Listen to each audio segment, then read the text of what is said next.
इसी कलिकाल में इंद्रद्युम्न नाम के राजा हुए। पूर्व के संस्कार उनके इतने सुदृढ़ थे। देखो बंधुओं, भक्त दो ही लोग बनते हैं, बहुत ध्यान से सुनिएगा। भक्त दो ही लोग बनते हैं, या तो वो जिसके पूर्व का भजन बहुत है, थोड़ा बहुत शेष रह गया तो इस जन्म में वो भक्त बन गया। पूर्व काल से ही भक्ति के संस्कार हों तो इस जन्म में वो भी भक्त बन जाता है। और दूसरा भक्त कौन बनता है? घोर नास्तिक।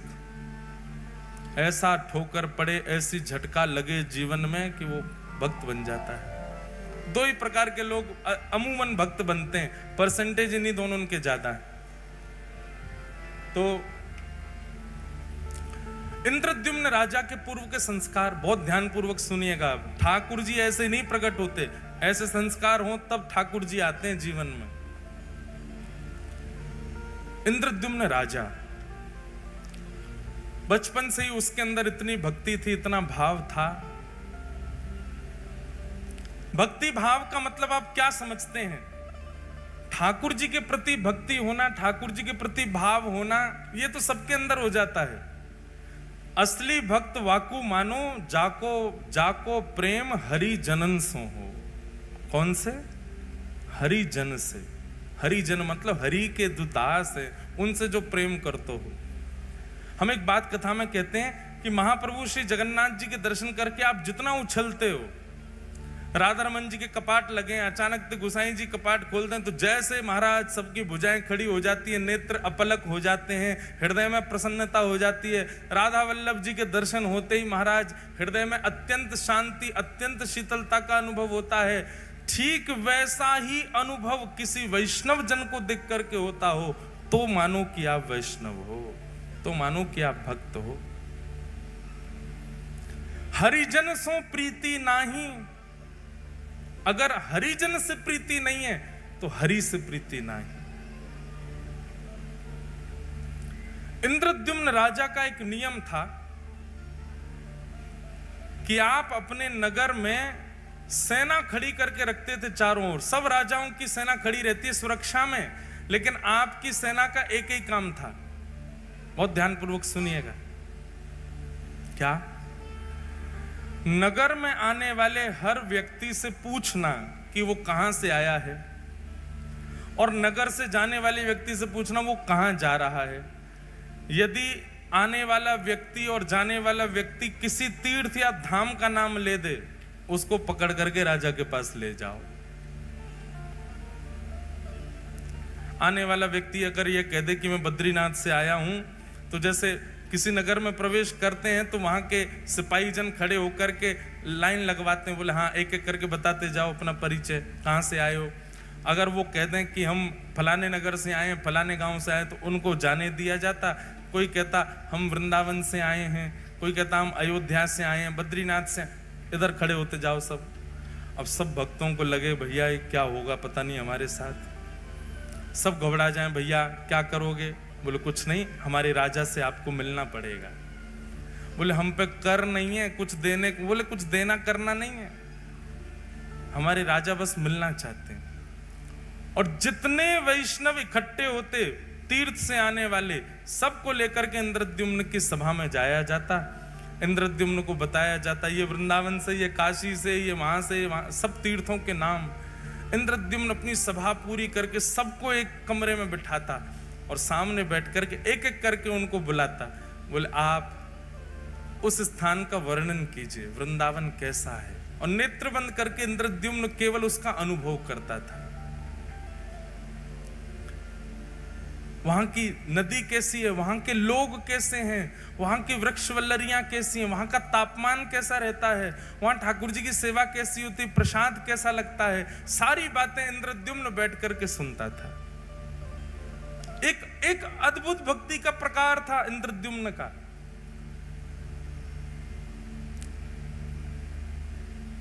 और जब वो अपनी पूरी बात कर देते तो उनको खूब सारा धन धान्य देता, उनके चरण धोता, उनके चरण दल को पीता और कहता अगली बार कभी आप तीर्थ से आओ तो मेरे लिए कुछ प्रसाद लाना।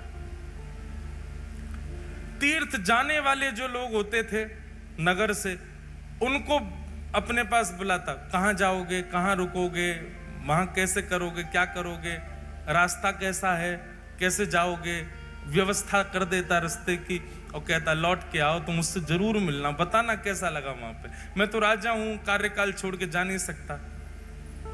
ऐसी उसकी भक्ति।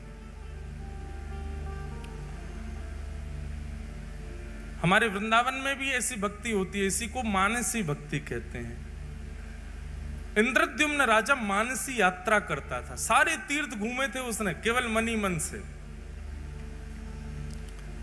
और इसी मानसी यात्रा करने का उसको एक दिन फल क्या, रात्रि में जब सोता था तो चिंतन में वो तीर्थ धाम और वहां के ठाकुर ही उसको दिखाई देते थे।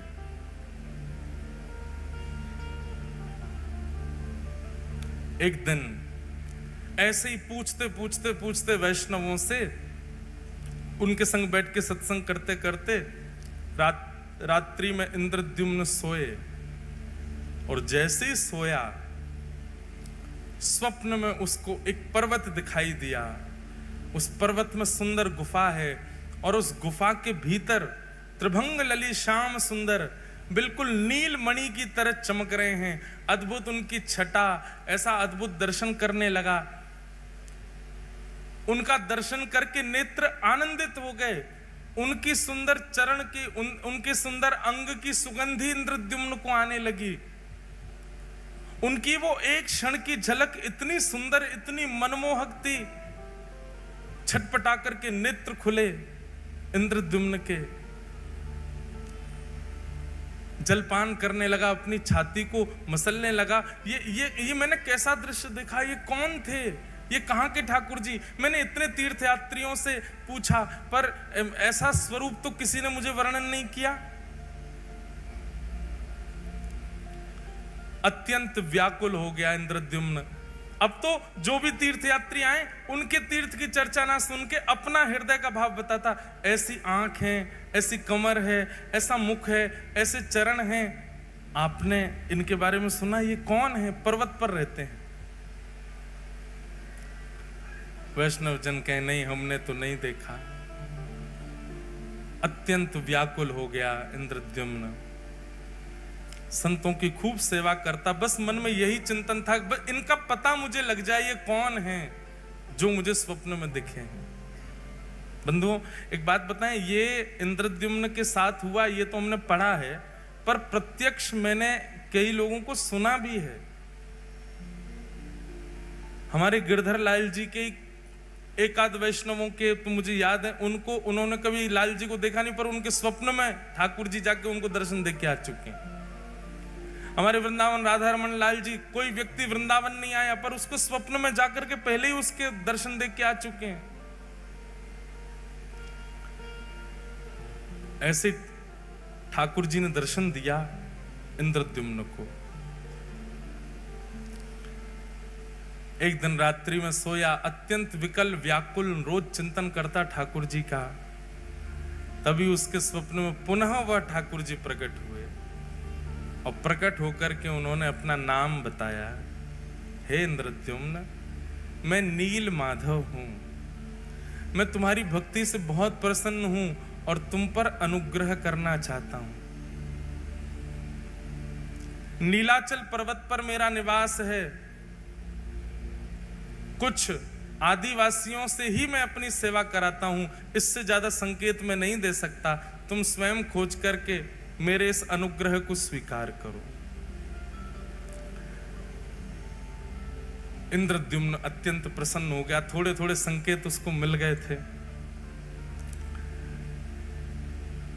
इंद्रद्युम्न ने अपने भाई, जिनका नाम था विद्यापति, बहुत ध्यानपूर्वक सुनो,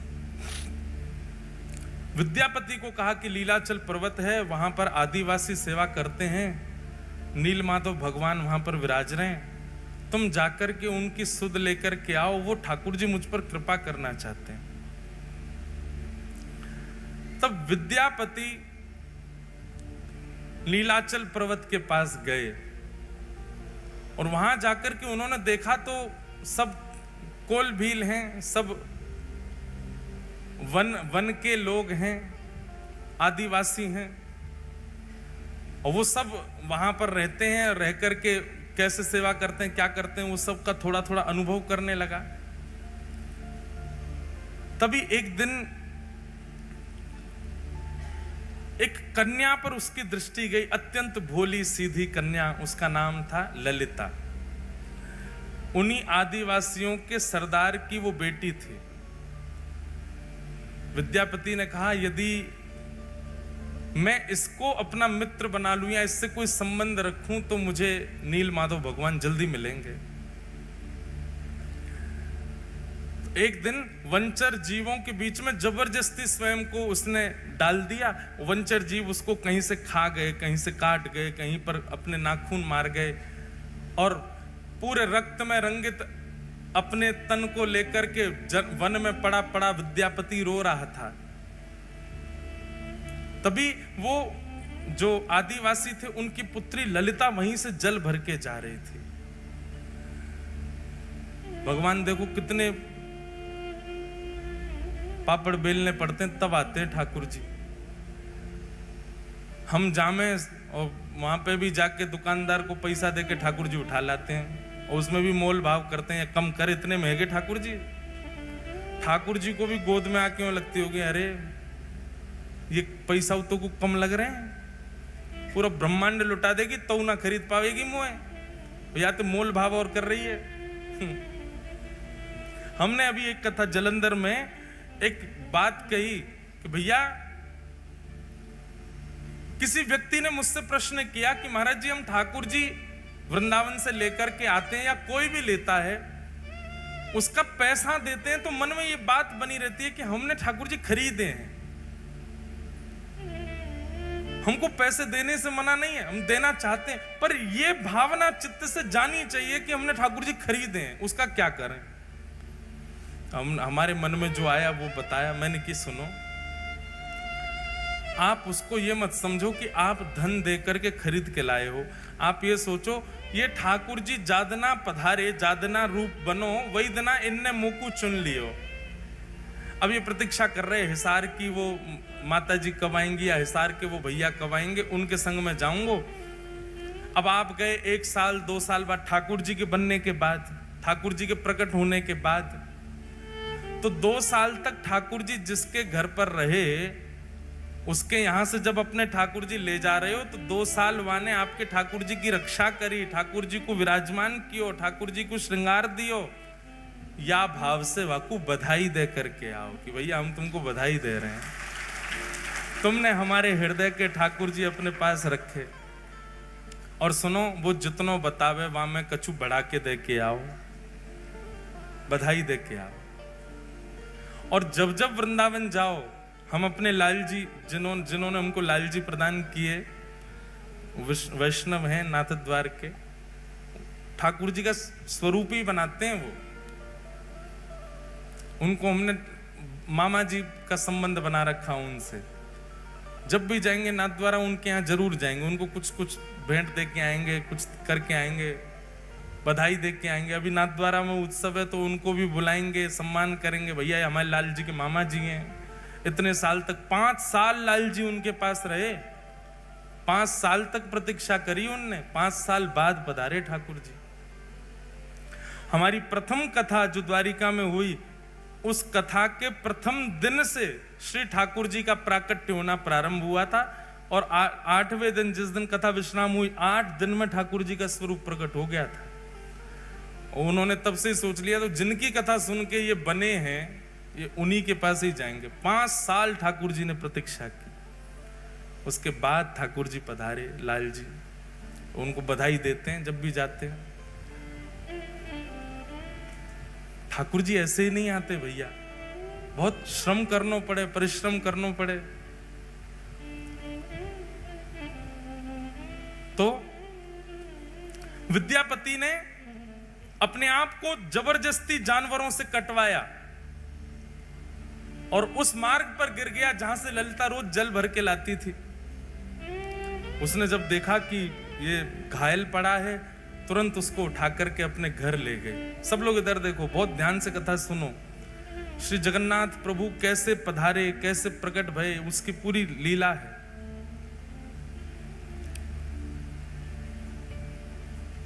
विद्यापति को लेकर के घर गई, पिताजी से जाके कहा, पिताजी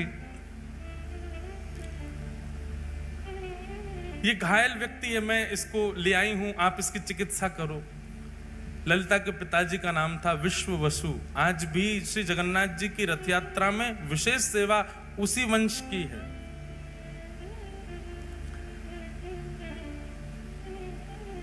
उसने चिकित्सा आदि की, चिकित्सा करके विद्यापति को घर पे ही रखा। बोले जब तक ठीक नहीं हो जाए तब तक उसको घर पे ही रखो। दोनों पिता और पुत्री मिलकर के उसकी खूब सेवा करते।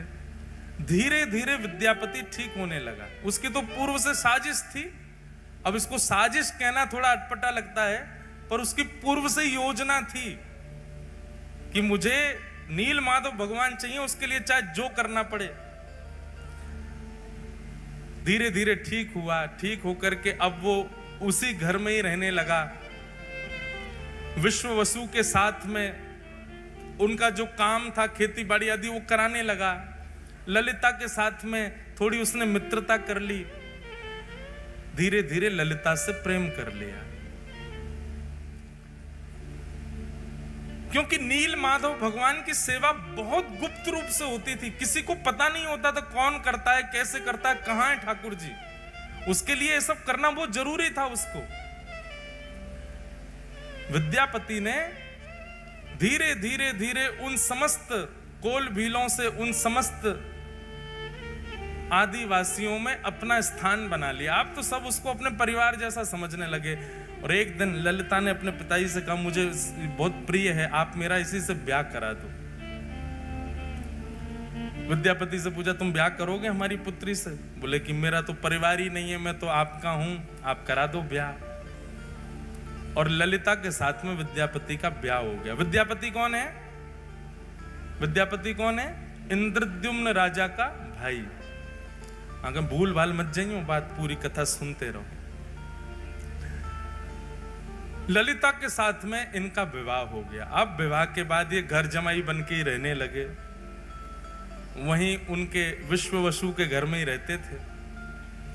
विश्ववसु रोज सुबह ब्रह्म मुहूर्त में जाते थे, नहा धो करके, स्नान करके, गीले कपड़े पहन के अपरस में जाया करते थे, और साथ में कुछ पुष्प और कुछ सामग्रियां लेकर के जाते थे। विद्यापति ललिता से पूछता था, ये सुबह सुबह ससुर जी कहां जाते हैं? बोले ये पूछो मत, और आज के बाद पूछना भी मत, हमें भी नहीं पता इसके बारे में। ये गोपनीय रहस्य है, बचपन से हम ऐसे देखते आए, हम भी कभी नहीं पूछते। करने दो, पिताजी करते हैं, और तुमको क्या करना। विद्यापति समझ गया। बोले ये नील माधव भगवान के पास ही जाते हैं, ये उन्हीं की सेवा करते हैं, इसीलिए किसी को नहीं बताते। धीरे धीरे देखने लगा, रात्रि में चंदन घिसा जाता है, पुष्प तोड़ करके लाए जाते हैं, गीले कपड़े में बांध के रखे जाते हैं, सुबह गीले कपड़ों में जाया जाता है, और अंधेरे में जाते हैं, सूर्य उदय से पहले आ जाते हैं। तो अद्भुत है। एक दिन रात्रि में अपने ससुर जी के पास ही बैठ गए। अब तो प्रेम भाव बहुत ज्यादा ही हो गया था, पुत्र की भांति विद्यापति हो गया था। अपने ससुर जी के पैर थोड़े थोड़े दबा रहे थे, और तो दबाते दबाते धीरे धीरे पूछा, आप पुष्प किसके लिए तोड़ के लाते हैं? ये रोज रात्रि में आप चंदन किसके लिए घिसते हैं? पिताजी आप सुबह ब्रह्म मुहूर्त में कहां जाते हैं? पुत्र मोह में आकर के, और पुत्र मोह से भी ज्यादा होता है जमाई मोह। जमाई तो पुत्र से भी ज्यादा प्रिय लगता है। तो धीमे से प्रसन्न होकर के, देखो अब तो तुम हमारे घर के सदस्य हो, किसी को बताना मत, और तुम तो हमारे प्रिय हो, मुझे तुम पे बहुत भरोसा है, मेरी पुत्री तुमने स्वीकार की, किसी से कहना नहीं। नीलाचल पर्वत है, और लीलाचल पर्वत पर नील माधव भगवान विराजते हैं। वे प्रत्यक्ष ठाकुर जी हैं। वो चलते फिरते सारी लीलाएं होती हैं उनकी, पर उनके दर्शन का अधिकार केवल मुझको है, और मेरे बाद मैं जिसको चाहूंगा उसको होगा। विद्यापति ने कहा तो आपके तो कोई पुत्र है नहीं, तो दर्शन आपके बाद किसको होगा फिर? आप क्यों ना ये सेवा मुझे भी दे दो। पहले तो विश्ववसु ने मना किया, नहीं नहीं नहीं, मैं नील माधव भगवान से पूछूंगा, वो जैसी आज्ञा करेंगे वही होगा, ऐसे में तुमको लेके नहीं जा सकता। लेकिन रोज रोज यही बात करने से एक दिन विश्ववसु ने मन में सोचा कि ठीक है, तुम्हारी इतनी इच्छा है, मैं तुमको ले तो चलूंगा, लेकिन याद रहे आंख पे पट्टी बांध के मेरे साथ चलना पड़ेगा, ताकि तुम मार्ग ना देख पाओ। कहीं तुम योग्य नहीं हुए, नील माधव भगवान को तुम प्रिय नहीं लगे, और कहीं तुम बिना उनकी अप्रियता के वहां पहुंच गए तो ठाकुर जी का अंतर ध्यान ना हो जाए। इसलिए दर्शन कराऊंगा, लेकिन प्रतीक्षा करना, ठाकुर जी को जब तुम प्रिय लगोगे तभी उनकी सेवा में जा सकोगे। और अगले ही दिन आंखों पर पट्टी बांधी विद्यापति के, और उसके ससुर जी विश्ववसु उनको लेकर के जा रहे। लेकिन विद्यापति तो इसी बहाने, इसी चतुराई से आया था कि उसको नील माधव भगवान चाहिए। उसने रात्रि में ही एक पोटली में खूब सारी राई भर ली। राई समझते हैं, सरसों के दाने, वो भर लिए, और भर करके उसमें एक सुई का छेद करके उसको अपनी कमर पर बांध लिया। और कमर पर बांध के दूसरे दिन पिताजी ने रुई लगाई, रुई के ऊपर पट्टी बांधी, पट्टी बांध के हाथ पकड़ करके ले गए। वो नीचे से उसने पोटली थोड़ी सी दबाई, उसमें से राई निकलने लगे। चला गया पर्वत के ऊपर, दुर्गम मार्ग पार करके नीलाचल पर्वत पर गुफा में पहुंचे। और गुफा में जाकर के नील माधव भगवान की सेवा आदि करने के बाद कहा कि अब मैं तुम्हारी पट्टी खोलूंगा, एक क्षण देखना, दर्शन करके फिर पट्टी बांध लेना।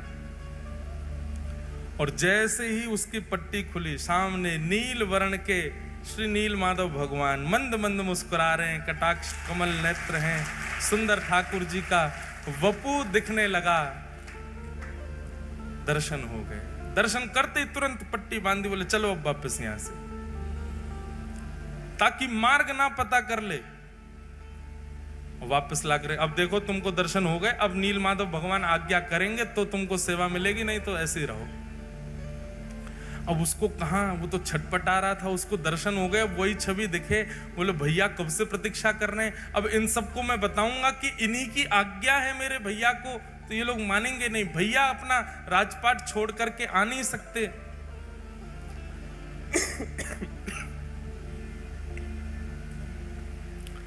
विद्यापति ने कुछ दिन प्रतीक्षा की।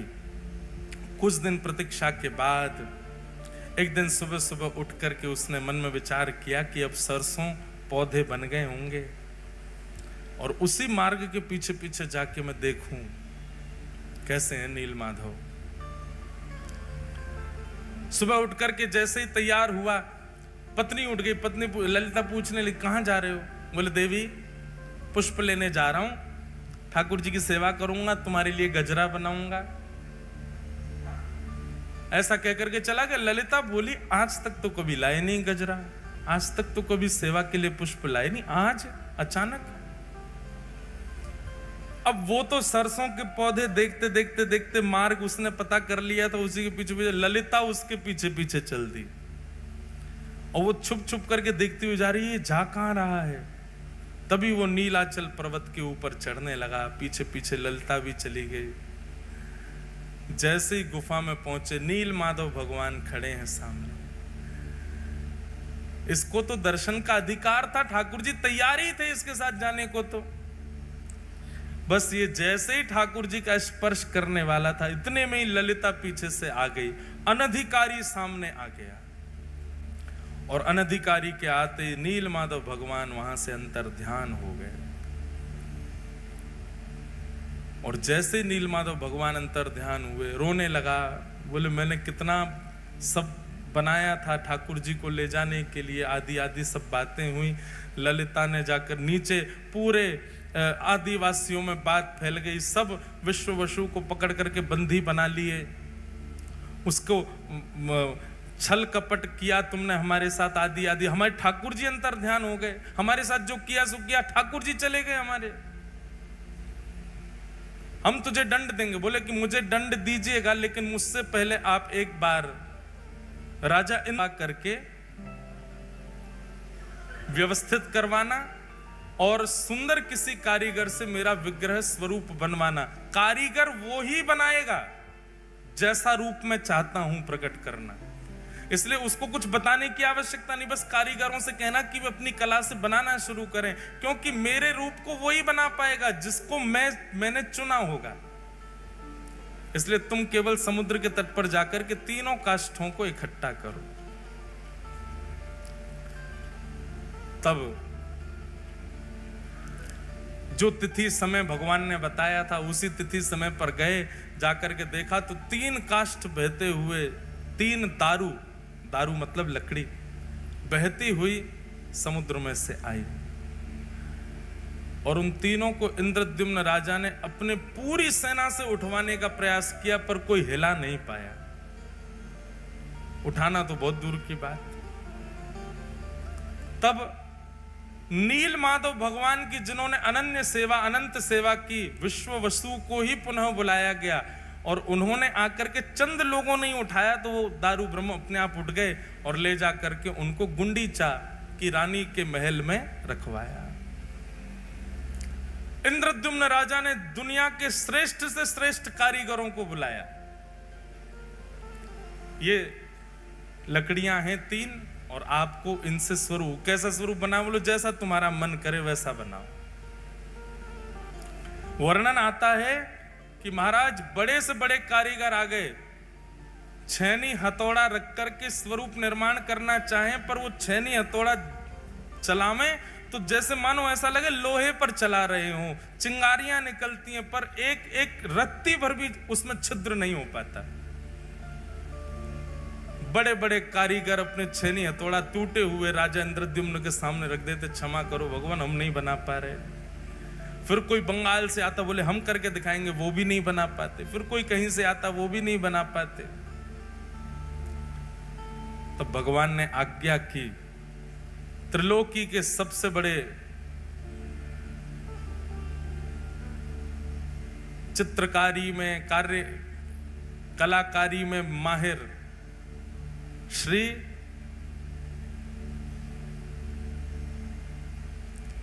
विश्वकर्मा जी को बोले आप जाओ और जाकर के मेरा वही रूप प्रकट करो जो नारद जी के चित्त में विराज रहा है। तब विश्वकर्मा जी एक वृद्ध कारीगर, एक मूर्तिकार के रूप में आए, दीनहीन से बिल्कुल पीछे खड़े थे सबसे। इंद्रद्युम्न राजा कारीगरों से कह रहा था, बोले मैं धन देने में कोई कमी नहीं छोड़ रहा, आप क्यों नहीं बना पा रहे? बोले क्या करें, हमारी छेनी हथौड़े ही टूट जाते हैं। तब सबसे पीछे खड़े वयोवृद्ध उस कारीगर ने कहा, महाराज मुझे सेवा दें। इंद्रद्युम्न ने उपहास कर दिया, बोले इतने बड़े बड़े नहीं कर पा रहे आप वयोवृद्ध, आपकी लकड़ियां बाट देख रही हैं शमशान घाट में, आप बनाओगे?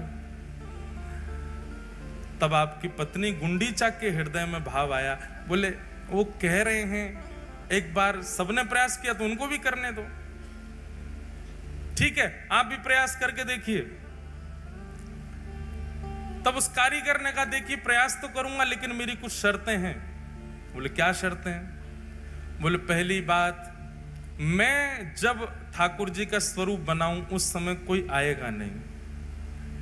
21 दिनों तक मैं और काष्ठ एकांत में रहेंगे। राजा मैंने तुमको देखा, तुम हर 5 मिनट में जा जाके देखते हो कुछ हुआ कि नहीं हुआ, कुछ हुआ, ऐसा नहीं।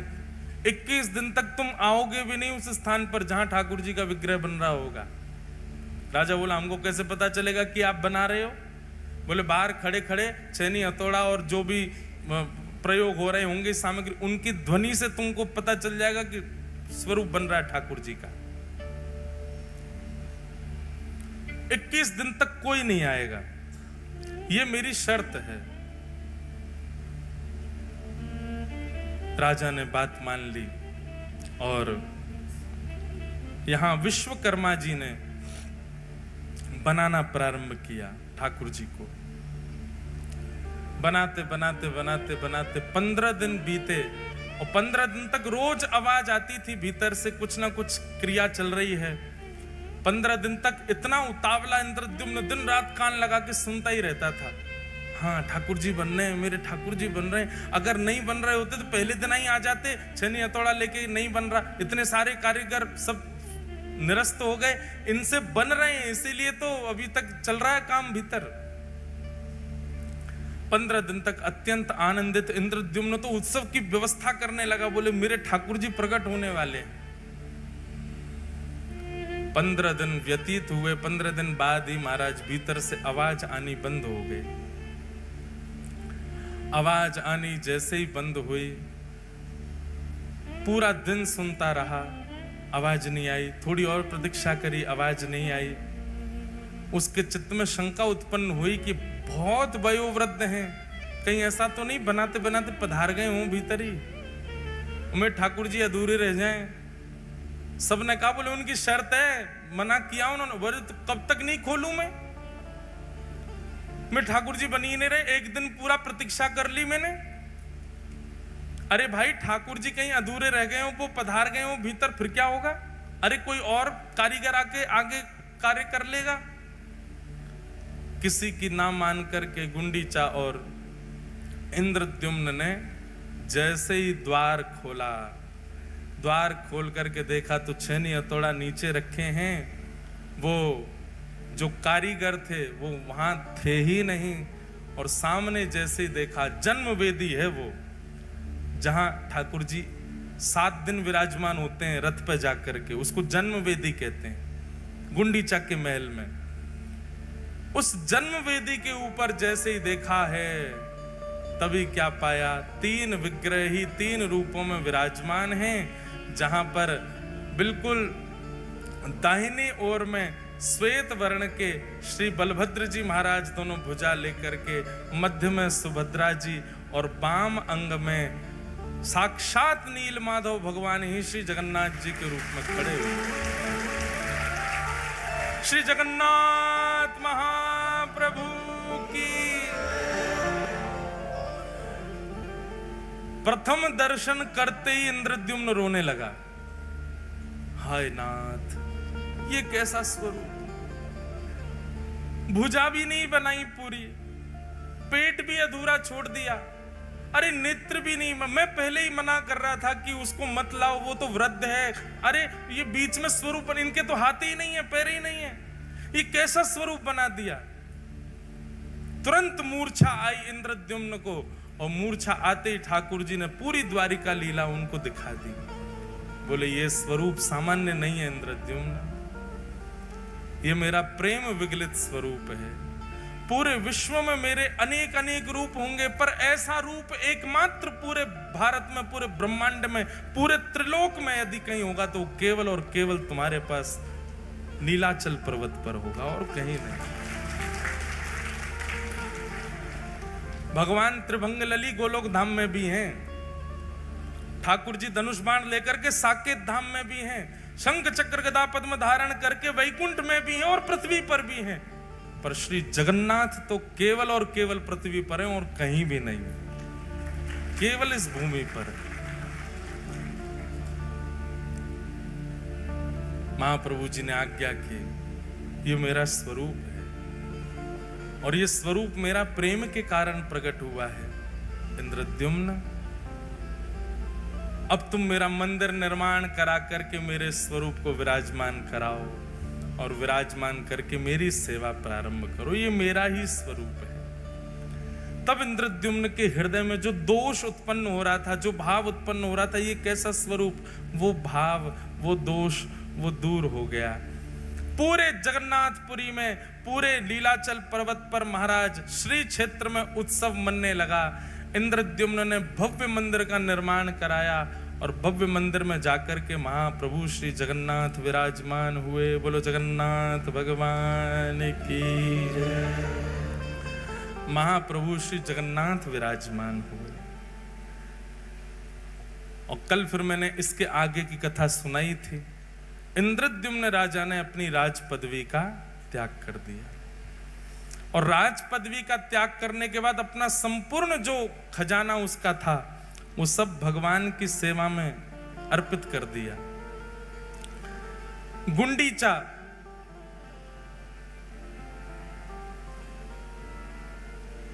उसकी भावना थी कि पति ने तो मांग लिया कि मेरे वंश में कोई कहने वाला प्रकट ना हो कि ये मंदिर हमारे पिताजी ने बनाया था। गुंडीचा ने कहा मेरे चित्त में तो वात्सल्य है, मेरे चित्त में तो बालक का प्रेम है, वो मैं कहां अर्पित करूं। तब महाप्रभु जगन्नाथ जी ने वचन दिया, तुम्हारी पति की मनोकामना पूरी होगी कि वंश आगे नहीं बढ़ेगा, और तुम्हारी मनोकामना पूरी होगी कि तुम्हारे पुत्र रूप में मैं ही रहूंगा।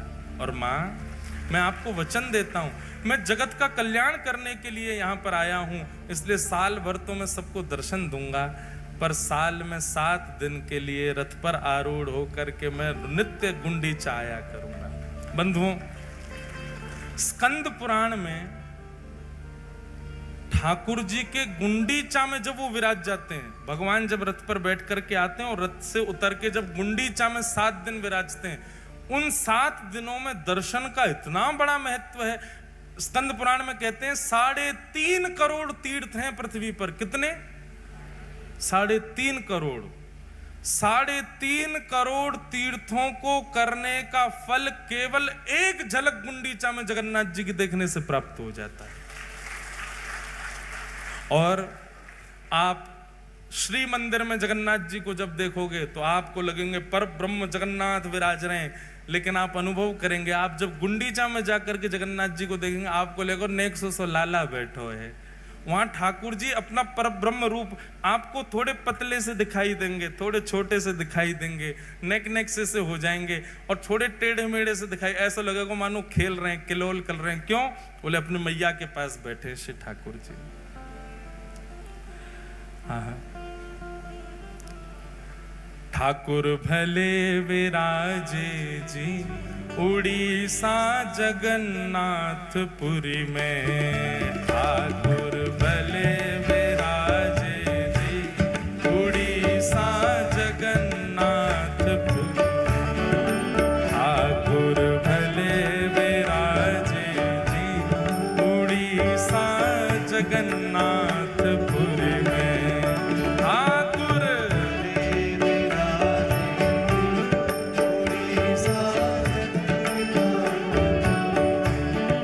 ठाकुर भले विराजे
पहाड़ियों में भयंकर वन था, इसलिए उसको झारखंड बोला है।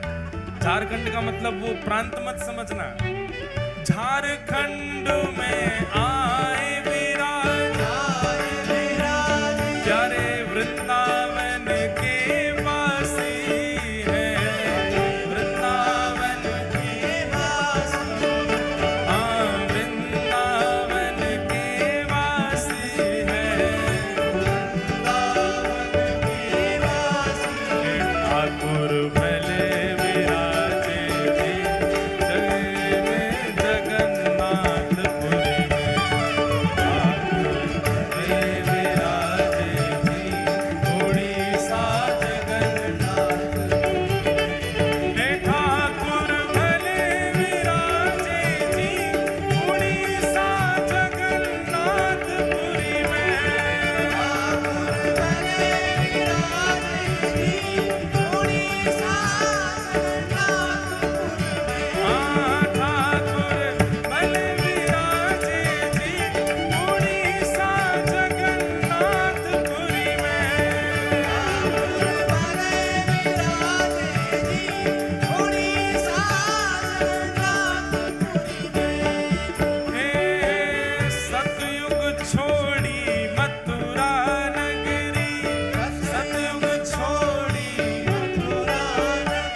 हमने किया, उत्तर ठाकुर जी दे रहे हैं। ठाकुर जी कह रहे हैं भैया द्वापर में हमने मथुरा छोड़ी, सतयुग में हमने काशी छोड़ी और अब कलयुग आया है। कलयुग में हम कहाँ प्रकट हुए? बोले कलयुग में हम जगन्नाथपुरी में आकर के विराजमान हुए हैं।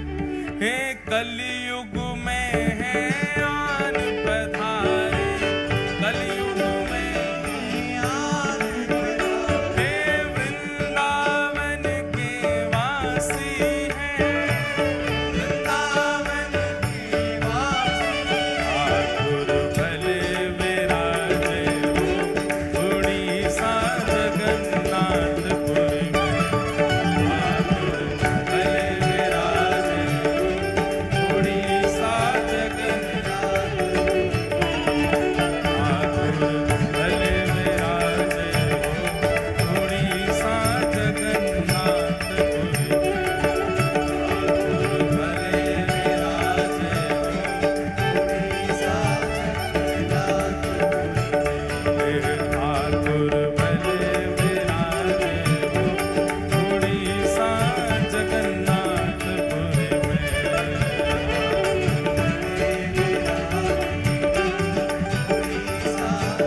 वृंदावन को लाला या उड़ीसा में रह के खावे पीवे कहा है, वा को वर्णन कर रहे हैं।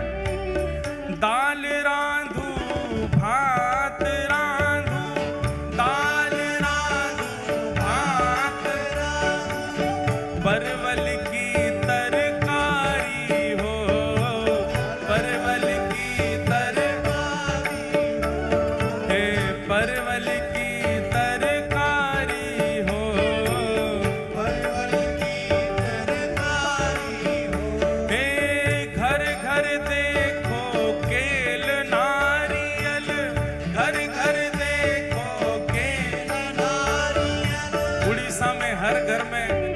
नारियल के वृक्ष लगे हैं, केला लगे हैं, कदली फल लगे हैं। घर घर देखो केल नारियल, घर घर देखो केल नारियल, घर घर ठाकुर वारी हो, घर घर ठाकुर वारी, हाँ घर घर ठाकुर वारी हो, घर घर ठाकुर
जरूरी कोई वैष्णव गया दर्शन करने, वो ठाकुर जी शिकायत व्याज स्तुति कर रहा है।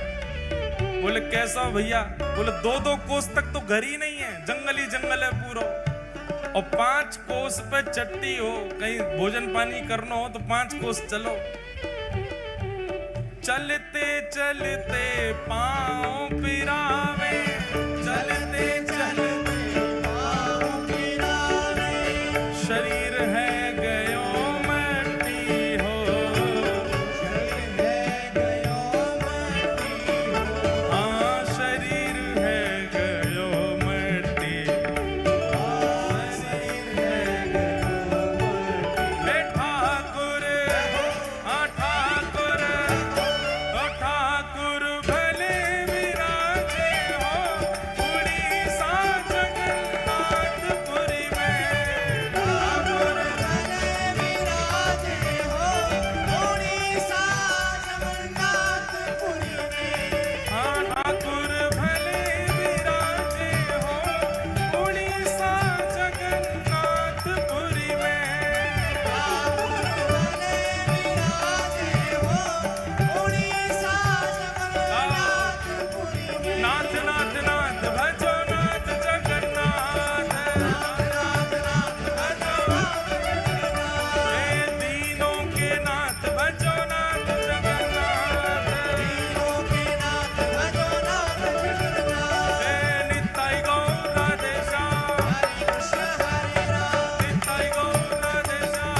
हरे कृष्ण हरे राम, हे नित्य गौर राधे श्याम, हरे कृष्ण हरे राम, नित्य गौर राधे श्याम, हरे कृष्ण हरे राम, हे नित्य गौर राधे श्याम, हरे कृष्ण हरे राम, नित्य गौर राधे श्याम, हरे कृष्ण हरे राम, नित्य गौर राधे श्याम, हरे कृष्ण। ठाकुर भले विराजे हो उड़ीसा जगन्नाथपुरी में, ठाकुर भले विराजे हो उड़ीसा जगन्नाथपुरी। और हे देखो, अगर यहाँ कोई बनिया हो तो बुरो मत मान जाइयो, ये उड़ीसा की बात है रही है ना।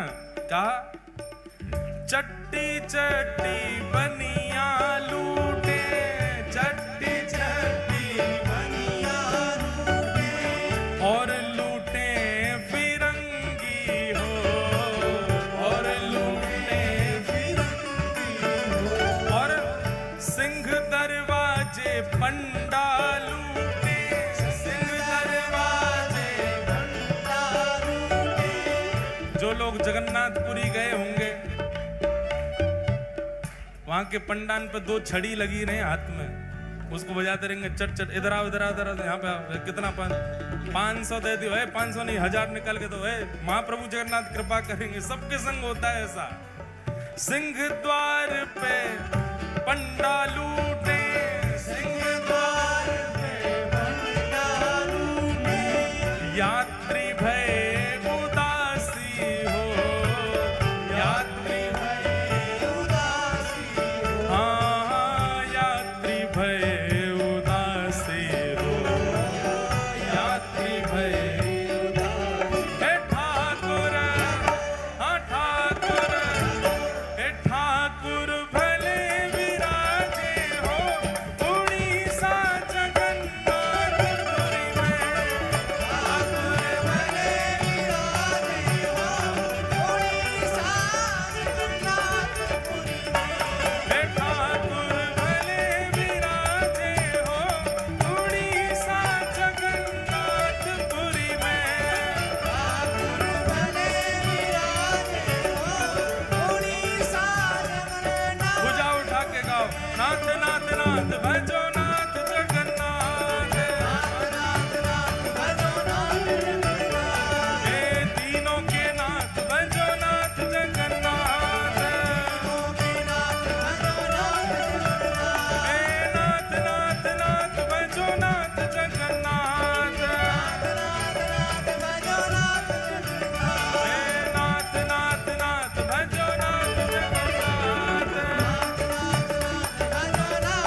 मस्तक सोहे हीरा हो, मस्तक सोहे हीरा हो, मस्तक सोहे हीरा हो, मस्तक सोहे हीरा। और बीच में बहन सुभद्रा बैठी, बीच में बहन सुभद्रा बैठी, बीच में बहन सुभद्रा बैठी, बीच में बहन सुभद्रा। और आजू बाजू दो बीरा हो, आजू बाजू दो बीरा हो, हाँ आजू बाजू। अब सुबह की मनोकामना आप पूरी करो, बन जाओ सबरे ऐसे बीरा, यही जगन्नाथ जी की तरह सबरे धारण करो। बीच में बहन सुभद्रा बैठी, बीच में बहन सुभद्रा बैठी, आजू बाजू दो बीरा हो, आजू बाजू दो बीरा हो, हे आजू बाजू दो बीरा हो, हे ठाकुर, हाँ ठाकुर, हे ठाकुर भले विराजे हो उड़ीसा जगन्नाथपुरी में, ठाकुर भले विराजे हो उड़ीसा जगन्नाथपुरी में। दो लोगन के कंधा पे चढ़े कोई ना, दो लोगन के पे, और फिर झूले आगे पीछे, हाँ ये बात है, वो झूल रहा हूँ।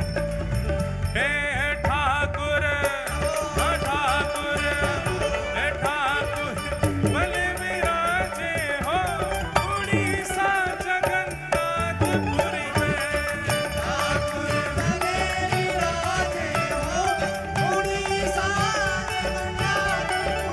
नाथ नाथ नाथ भजो नाथ जगन्नाथ, नाथ नाथ भजो नाथ जगन्नाथ, नाथ नाथ नाथ भजो नाथ जगन्नाथ, नाथ नाथ नाथ भजो नाथ जगन्नाथ, हे नाथ नाथ नाथ मेरो नाथ जगन्नाथ, नाथ नाथ नाथ भजो नाथ जगन्नाथ, नाथ नाथ नाथ मेरो नाथ जगन्नाथ, नाथ नाथ नाथ मेरो नाथ जगन्नाथ। सुनो, जब पंडान पे ठाकुर जी उठे ना है ना, तो फिर ठाकुर जी को घसीट के ले जाए बेसरे। नाथ नाथ नाथ भजो नाथ जगन्नाथ,